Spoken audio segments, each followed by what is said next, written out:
Bienvenue sur RTI1, Madame, Monsieur, bonjour. Voici tout de suite les titres.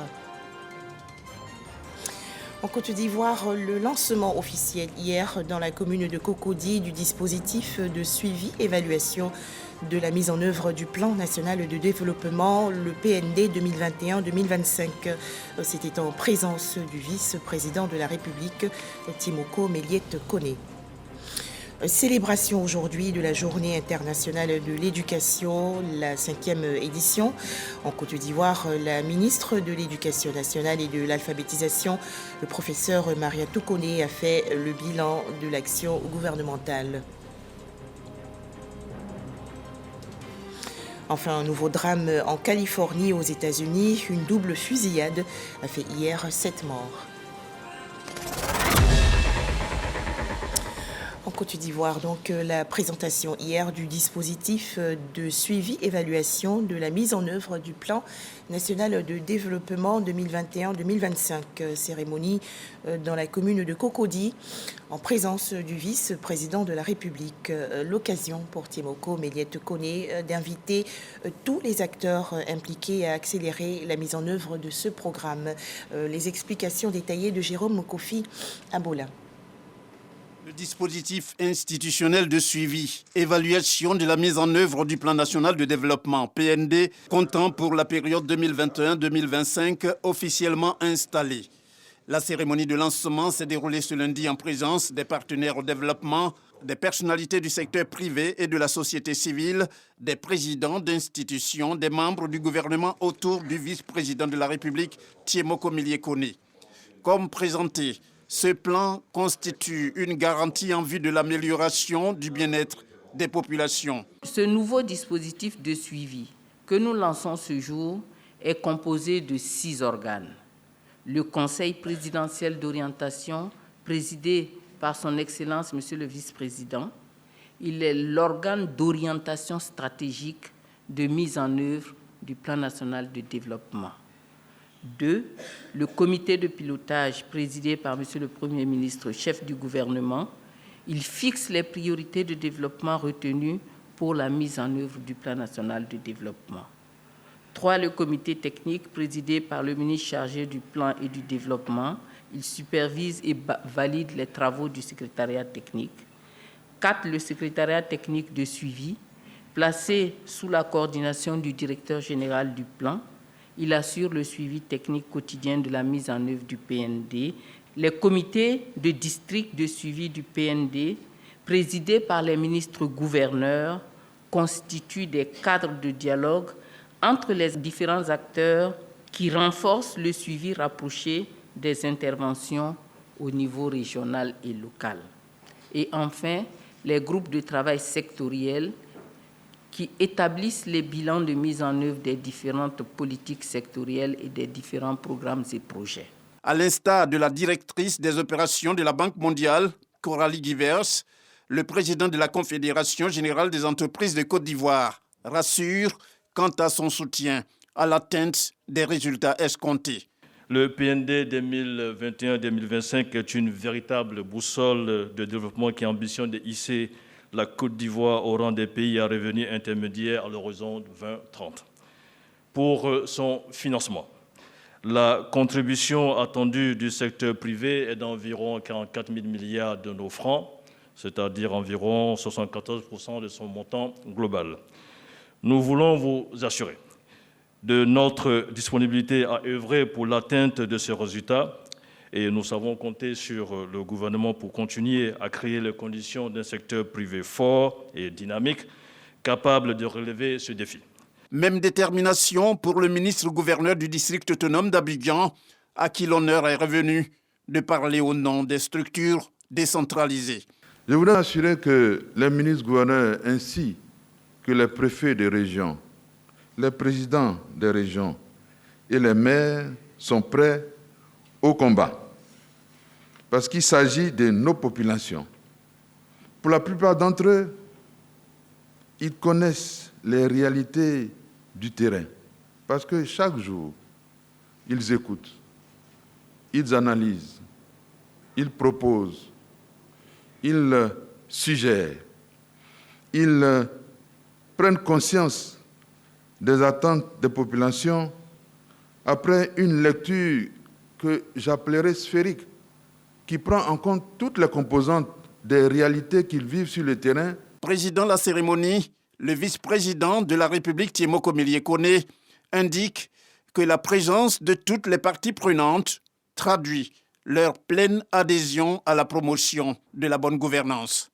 La forte mobilisation à l'occasion de cette cérémonie traduit ainsi la volonté de tous et de chacun de contribuer à la dynamique volontariste impulsée par le président de la République, son Excellence M. Alassane Ouattara, de promouvoir la bonne gouvernance. L'objectif visé est de disposer d'un mécanisme de suivi intégré, inclusif et performant pour garantir l'atteinte des objectifs du PND 2021-2025 fondé sur le programme d'une Côte d'Ivoire solidaire. La forte attente du chef de l'État est de voir nos réalisations avancer plus vite et mieux pour le bonheur de chaque Ivoirien et pour que la Côte d'Ivoire s'affirme davantage, notamment par la vigueur et la qualité de sa croissance économique. C'est pourquoi il nous engage pleinement, et tous, sans exception, à l'action afin de faire de la participation citoyenne au développement un véritable projet de société destiné à donner plus de puissance et de force à l'action gouvernementale. Le plan national de développement PND 2021-2025, le troisième du genre, s'élève à 59 000 milliards de francs CFA. Son installation porte sur l'engagement de tous pour la transformation économique et sociale de la Côte d'Ivoire. Toujours en Côte d'Ivoire, le lancement en septembre dernier par le Trésor public de 2 emprunts obligataires portant sur un taux de 5,65% pour 2022-2029 et un autre de 5,75% pour 2022-2032. Ces emprunts ont ainsi permis de lever un montant global de 265,94 milliards de francs CFA. Ces titres du Trésor public ont donc fait leur cotation à la Bourse régionale des valeurs mobilières. Les explications détaillées de Mamadou Kouassi.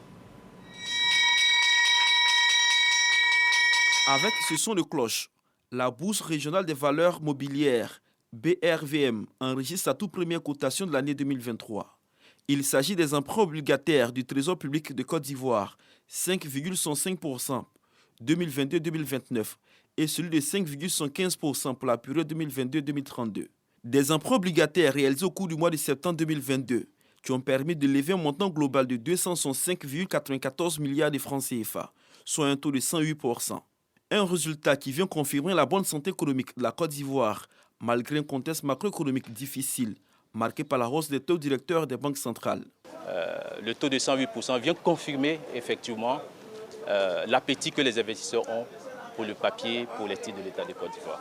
Alors, nous voulons profiter de cette occasion pour pouvoir encourager et inviter les acteurs du marché, essentiellement les investisseurs et les intermédiaires, à pouvoir poursuivre les actions qui ont démarré pour pouvoir améliorer la liquidité de notre marché. L'action du Trésor public de Côte d'Ivoire est saluée par la BRVM. L'État de Côte d'Ivoire est très actif depuis le début des activités de la BRVM avec plusieurs emprunts qui ont été levés avec succès. Donc, ce qui témoigne déjà de la qualité de la signature de l'État de Côte d'Ivoire. Et au-delà de tout ça, nous espérons que les actions de l'État de Côte d'Ivoire seront suivies par les autres États membres de notre Union pour qu'eux aussi, ils se tournent vers le marché financier régional pour lever des fonds pour leurs projets de développement. L'admission de ces emprunts obligataires du Trésor public de Côte d'Ivoire à la cote de la BRVM permet l'enregistrement de plus de 100 titres échangés pour 10 000 francs CFA.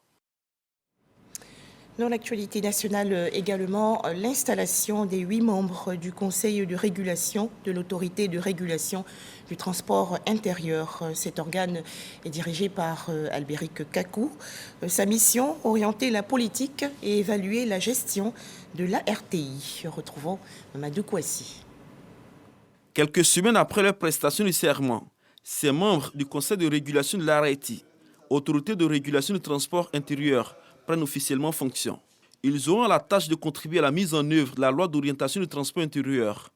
Et les membres de cet organe vont administrer l'autorité de régulation du transport intérieur, tout en orientant sa politique et évaluer également sa gestion. Nous devons faire des propositions, d'abord d'analyse, de voir ce qui ne va pas dans le système, faire aussi ce qu'on appelle des propositions dans des textes réglementaires ou juridiques pour améliorer le système en termes d'économie, de transparence et d'efficacité. C'est aussi de s'assurer qu'une fois qu'on fait ces recommandations, elles soient suivies en termes de décision et d'application. C'est en 2014 que l'autorité de régulation du transport intérieur a été créée dans l'application de la loi d'orientation du transport urbain. Cette structure a pour mission de réguler le transport intérieur de personnes et de marchandises dans les secteurs routiers, ferroviaires et fluvio-lagunaires. Cette structure se veut en clair le gendarme du transport urbain. Mardi 24 janvier 2023, c'est aujourd'hui la journée internationale de l'éducation. Il s'agit de la 5e édition en Côte d'Ivoire, l'occasion pour la ministre de l'Éducation nationale et de l'alphabétisation, le professeur Mariatou Koné, de faire le bilan de l'action gouvernementale et de se prononcer sur le thème « Investir dans l'humain, faire de l'éducation une priorité ». Khalil Diomandé et Sephora Zegui. Investir dans l'humain, faire de l'éducation une priorité. C'est autour de ce thème que la communauté internationale célèbre la 5e journée mondiale de l'éducation. Un thème qui sonne comme une sorte d'interpellation, car en 2022, l'UNESCO indiquait que 244 millions d'enfants et jeunes âgés de 6 à 18 ans ne sont toujours pas scolarisés. Conscient de l'apport du capital humain dans le développement d'une nation, depuis plusieurs années maintenant, le gouvernement ivoirien fait de l'éducation l'une de ses priorités. En témoigne l'évolution du budget alloué au ministère de l'Éducation nationale et de l'alphabétisation qui est passé de 1087 milliards pour l'exercice 2021-2022 à 1212 milliards 444 millions 75 840 francs CFA pour l'exercice 2022-2023. La Côte d'Ivoire investit une grande partie de son budget national dans l'éducation des filles et de ses fils à travers l'équipement des écoles et établissements en table-banc, la construction de nouvelles écoles, à savoir des collèges de proximité, des établissements d'excellence, la promotion de l'éducation inclusive pour donner une chance à tous les enfants avec handicap. De même, sont mis en œuvre des projets pour intégrer ou réintégrer les enfants hors école. Et dans le processus d'amélioration continue du système éducatif ivoirien, le chef de l'État Alassane Ouattara a adopté plusieurs mesures. Au nombre desquelles l'on peut mentionner la distribution gratuite des kits scolaires au primaire, la suppression des cotisations exceptionnelles des parents d'élèves dans le primaire et le secondaire, l'amélioration de la mobilité des chefs de circonscription et des directeurs régionaux avec la remise de 144 véhicules aux IEP et au DRENA. Le ministère de tutelle ne compte surtout pas s'arrêter là. Cette année, d'importants projets seront mis en œuvre. Le ton a été donné avec le lancement du programme Mon école à la maison le 17 janvier dernier. Direction Bouaké, dans la région centre du pays où une caravane sillonne actuellement les collèges et lycées pour inculquer les valeurs civiques, notamment l'intérêt général et la citoyenneté aux élèves. C'est une initiative de la direction du centre du service civique de Bouaké. Les détails, Soro Corona de RTI Bouaké. Les bagarres rangées à lampe blanche entre élèves avec souvent des pertes en vie humaine. Le phénomène des congés anticipés, le non-respect des aînés et des maîtres, la consommation de drogue et d'alcool à l'école. Autant d'actes d'incivisme qui minent l'école ivoirienne ces dernières années. Pour avoir une jeunesse responsable, respectueuse des symboles de l'État et les autorités qui les incarnent, le directeur du centre de service civique de Bouaké mène des actions Nazer Kofi sillonne les lycées et collèges pour sensibiliser les élèves sur le civisme. Cette caravane de sensibilisation a débuté par le respect du drapeau à travers le salut aux couleurs. Les élèves donc de l'établissement ont montré vraiment un intérêt pour la chose concernant le civisme. Notre démarche ce matin consiste donc d'impacter positivement en jetant les graines donc du civisme à travers ce genre d'activité. La démarche du directeur du centre de services civiques est appréciée par les élèves et responsables des établissements scolaires. Nous connaissons un peu les prérogatives du centre civique national. Nous voyons les activités aussi. Il était important pour nous qui avons en charge l'éducation des enfants de les appeler et venir partager avec nous l'expérience. Et puis leur démonstration aujourd'hui nous a vraiment donné raison. L'emblème de la Côte d'Ivoire, c'est le drapeau. Mais toi, tu avais dit quoi? J'avais dit l'éléphant. Ils m'ont dit de respecter mes parents, les éducateurs et le drapeau. Des séances de questions-réponses meublent cette caravane sur le civisme à Bouaké. Des questions qui portent sur l'emblème, les armoiries et les institutions de la République. La caravane visitera chaque lundi une école avec toujours le même objectif, sensibiliser les élèves sur le civisme. Ouverture hier dans la commune du Plateau de la cérémonie officielle de la 10e édition des journées organisées par l'Agence nationale de recherche sur le sida et les hépatites virales. Au menu, la présentation des travaux de recherche et les résultats de la prise en charge des patients atteints du VIH-sida. Le point dans ce reportage de Pacom Didi et Franck Coadio. Le programme national PACSI s'ouvre à l'international. C'est l'une des innovations majeures de la 10e édition des journées du programme PACSI, site de l'Agence nationale de recherche sur le sida et les hépatites virales ARNS en Côte d'Ivoire. Le PACSI, programme national de santé soutenu par la France, devient donc une plateforme de recherche en santé mondiale, en abrégé PRISM. On va embrasser plus large, en dehors du champ du VIH et des maladies infectieuses, on va aller même vers d'autres disciplines comme l'économie, comme la sociologie, comme l'anthropologie. Parce que tout cela concourt à maintenir ou alors à faire disparaître des maladies. Ce programme mène des actions impactantes pour la santé des populations, la formation des jeunes et l'organisation de travaux scientifiques au niveau international. Avec le projet aussi de création du CERMIPA, nous allons être dans la mouvance de la création d'un institut de recherche en sciences médicales. L'amélioration de la prise en charge des malades, ça a été atteint. La formation des jeunes chercheurs, 124 masters, 43 qui ont eu un doctorat, PhD. Il faut aller plus loin, mettre en place un partenariat autour de santé mondiale pour, encore une fois, améliorer la prise en charge des patients, pour éviter que des pandémies ou des épidémies arrivent, pour former les jeunes, pour mettre en place des infrastructures. Placée sous le terme du sida aux maladies infectieuses émergentes, la recherche interdisciplinaire avance. Cette 10e édition bénéficie du soutien de la tutelle. Les partenaires du programme PACSI souhaitent élargir le champ de leur recherche conjointe à la santé mondiale, capitaliser sur l'expertise acquise en matière de gestion des projets de recherche et sur l'investissement financier et humain effectué depuis 1996. Pour créer une plateforme internationale de gestion de projets de recherche. Je suis convaincu que tous aussi unis que vous êtes, tous aussi déterminés que vous êtes, vous parviendrez à relever ces défis.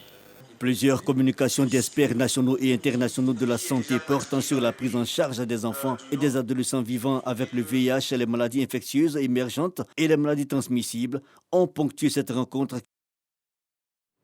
Toujours au chapitre santé, cette journée de dépistage de l'enfant organisée le 21 janvier dernier dans la commune de Port-Bouët, une initiative du ministère de la Santé, de l'Hygiène publique et de la couverture maladie universelle soutenue par un laboratoire pharmaceutique international et la fondation Didier Drogba. Le point, Patricia Kouakou et Didier Nguessan.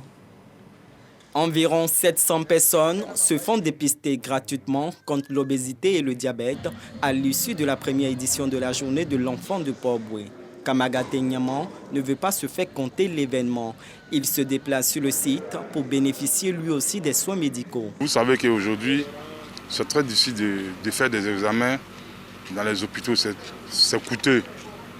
Lorsqu'il y a des organismes qui nous offrent ça gratuitement, c'est salutaire. Le laboratoire partenaire de cette opération réaffirme son engagement en faveur de la santé des populations. Nous voulons, dans nos activités, avoir l'occasion de faire d'autres types d'activités. Ce sont des activités de dépistage comme ça, mais on a initié cette activité tout simplement dans l'intention de prévenir les maladies. Les jeunes et personnes âgées ont été sensibilisés en vue de prévenir les maladies cardiovasculaires et métaboliques. Pour notre santé et celle de notre entourage, acceptons la vaccination contre le coronavirus.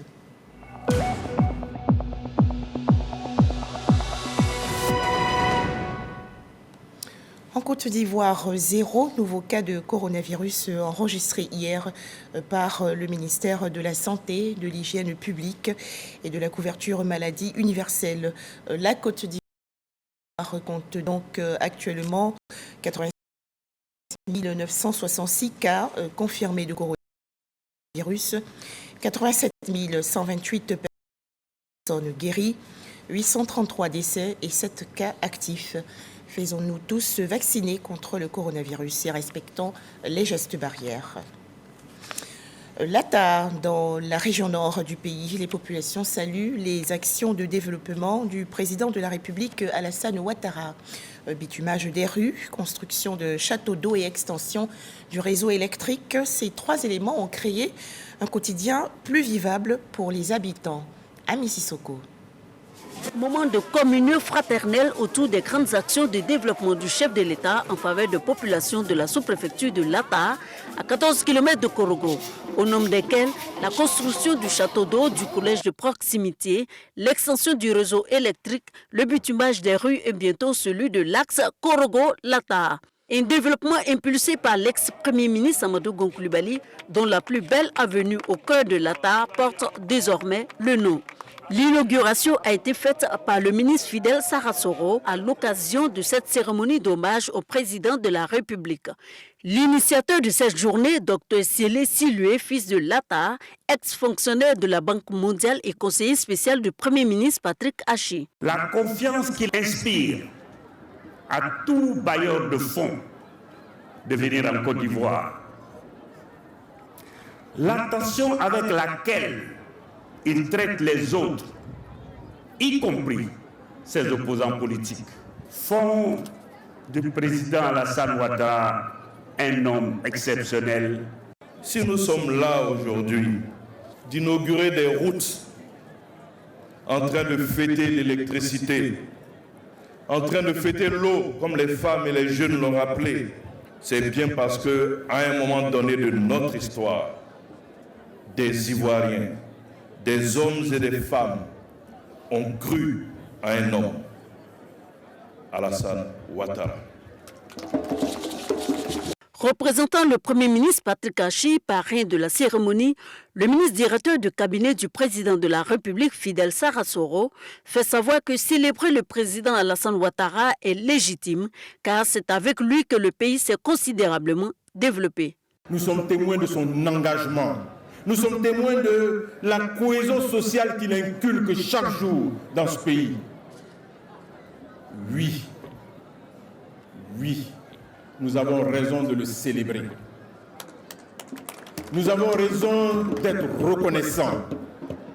Et si nous ne l'étions pas, nous serions des ingrats. Cette journée était aussi l'occasion pour les femmes de présenter quelques doléances. Elles souhaitent le renforcement du plateau technique du centre de santé et sollicitent la visite de la première dame Dominique Ouattara à Lata afin de bénéficier du fonds FAFSI.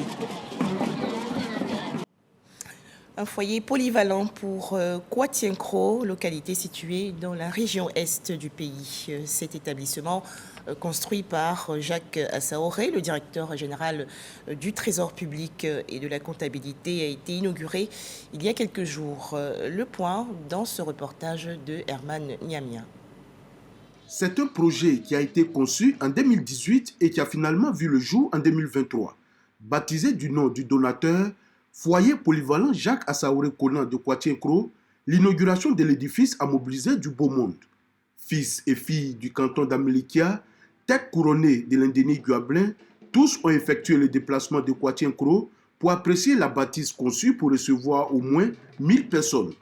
Pour le président de la mutuelle de développement de Koitienkro, cheville ouvrière de ce projet, le rêve est devenu réalité. Notre ambition est de faire de Koitienkro un village de rassemblement où tout le monde trouve sa place. Au-delà de ce bâtiment, nous voudrons à travers ce foyer construire un lieu fraternel, social, culturel, entre toutes les filles et tous les fils du canton. Le directeur général du Trésor et de la comptabilité publique, Jacques Assaouré Konan, a effectué le déplacement de Koitienkro pour la coupure du ruban de cet édifice qu'il a offert à la jeunesse du dit village. Il en appelle au sens de la responsabilité de la jeunesse dans l'utilisation de cet ouvrage. Nous voulons avoir en face une jeunesse responsable. Vous savez que ces infrastructures ne sortent pas dans les villages du jour au lendemain. Le président a décrété l'année 2023 l'année de la jeunesse. L'année de la jeunesse, ça va être une année au cours de laquelle on va former des jeunes responsables. Une délégation venue de la région du Tonkoui, conduite par le président du conseil régional Albert Mabritouakeus, lui-même fils d'Amelikia, n'a pas voulu se faire compter l'événement. La chose culturelle doit être le trait d'union entre les deux peuples, dira-t-il. Ce qui pourra maintenir chacun dans son village et participer au développement est bien en train d'arriver à Koitienkro. Nous devons, dans le cadre de la mutuelle et des autres associations, nous organiser, nous mobiliser pour accompagner, pour soutenir la volonté du chef de l'État. Au cours de cette cérémonie, Albert Mabritouakeus a offert plusieurs chaises et une enveloppe en guise de soutien à la jeunesse pour l'équipement du foyer. Le donateur Jacques Assaouré et son épouse ont quant à eux été intronisés fils et filles de Koitienkro dans la pure tradition Agni.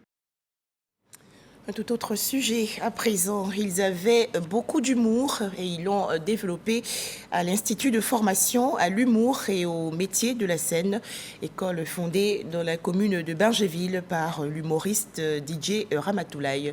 Après donc un an de formation, 16 étudiants, la toute première promotion d'ailleurs, ont fait leur sortie le 19 janvier dernier. Pour en parler, Khalil Diomandé et Sephora Zegui. Moi, j'adore beaucoup les amis. Parce que si tu veux mieux apprendre l'économie, il faut avoir un ami ami. Et tellement que nous, on apprend bien l'économie, on nous traite d'avare. Les amis, laissez-moi vous dire, tout ce que les gens racontent sur nous, tout ce que les gens disent sur nous, c'est vrai. Procurer des fous rires à travers des blagues et des mimiques originales. C'est le challenge que devra désormais relever les étudiants de la première promotion de l'Institut de formation en humour et art de la scène, IFAS. Au nombre de 16, ils reçoivent leur parchemin à l'issue de 12 mois de formation aux techniques humoristiques. Une expérience fructueuse pour ces impétrants. La formation m'a aidé à vaincre ma timidité et à révéler mon talent. À M. Ramatoulaye, je lui dis un grand merci. Franchement, il nous a envoyé des formateurs de taille, des profs de taille. Ils nous ont formés. On a pris tout notre temps, on n'était pas pressés. On va les faire rire. Donc, quand ça prêtait, en venant dans nos prestations, donc envoyer les mouchoirs. Ça va les aider beaucoup. Former les jeunes humoristes dans les règles de l'art afin d'assurer la relève de demain. C'est l'ambition qui aura conduit Amani Kofi Mathieu, alias Ramatoulaye DJ, à fonder l'IFAS en 2022. Il exhorte ses nouveaux diplômés à oser et à faire montre de leur talent aux yeux du monde.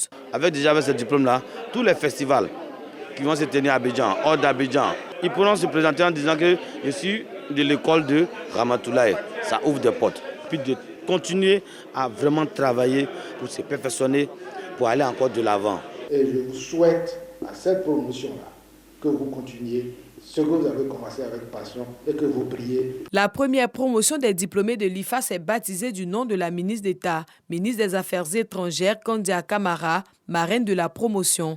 Les inscriptions pour intégrer la deuxième promotion sont ouvertes et se poursuivent jusqu'à fin janvier 2023.